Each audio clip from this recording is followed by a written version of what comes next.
રાજસ્થાનનો જિલ્લો તથા રાજસ્થાનના મેવાડમાં આવેલું સિસોદિયા ગોહિલ રાજપૂતોની 8મી થી 16મી સદી સુધીનું રાજધાનીના નગર તરીકે જાણીતું નાનું નગર. ભૌગોલિક સ્થાન 24 અંશ 53 થી 74 અંશ 38 ની આજુબાજુનો 10,856 કિમી જેટલો વિસ્તાર આવરી લે છે. એના ઐતિહાસિક કિલ્લાથી અને એ કિલ્લા ઉપર આવેલા વિજય સ્તંભ અને બીજા મહત્વના સ્થાપત્યોથી દેશ વિદેશમાં પણ વિખ્યાત છે. આ શબ્દ સન ચિત્રકૂટ ક ઉપરથી ઉતરી આવ્યો છે. કિલ્લો નગરના ઉત્તર અંતરાલમાં નાની ડુંગરધાર ઉપર આવેલો છે કે જેવો જૂનાગઢનું ઉપરકોટ છે. ઉપરકોટ કરતા આનું ક્ષેત્રફળ મોટું છે. મેવાડના ગોહિલ રાણાઓની ઉપરના વિશાળ કિલ્લાથી સુરક્ષિત આ રાજધાની ઉપર અલાઉદ્દીને 1303 પહેલો હુમલો કર્યો હતો. જે સમયે રાજપૂતોએ કેસરિયા કર્યા હતા અને રાણા ભીમસિંહની રાણી પદ્માવતી સહિત સેંકડો રાજપૂત નારીઓએ જૌહર ચિતાઓ ખડકી સળગાવી એમાં બળી મરવાનું કર્યું હતું.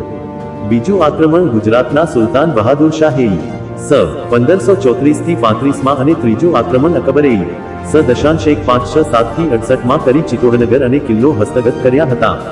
રાણા પ્રતાપનો અકબરના પુત્ર જહાંગીર સાથે સંઘર્ષ આ સમયે થયો હતો. અકબરે મુઘલ સલ્તનતમાં ચિત્તોડ મેળવી દીધું એટલે રાણા પ્રતાપના પિતા ઉદયસિંહે પિછોલા તળાવને પૂર્વ કાંઠે વસાવેલા ઉદયપુરમાં રાજધાની ખસેડી લીધી હતી.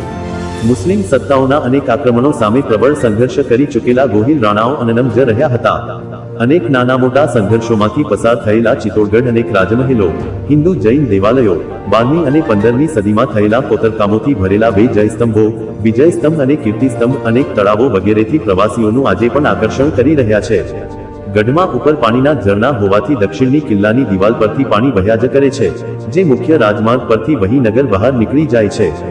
ગઢ તો ચિત્તોડગઢ બાકી સબ ગઢૈયા એ ઉક્તિનો આજે પણ દર્શનાર્થીઓને પરિચય થઈ રહ્યો છે. ચિત્તોડગઢ પર થયેલા મોટા ભાગના આક્રમણ ગઢની ઉત્તર બાજુના દરવાજાની ઈશાને આવેલા નાના ડુંગરે પરથી તોપો દ્વારા કરવામાં આવ્યા હતા. 2025 મુજબ જિલ્લાની વસ્તી આશરે 18 લાખ છે.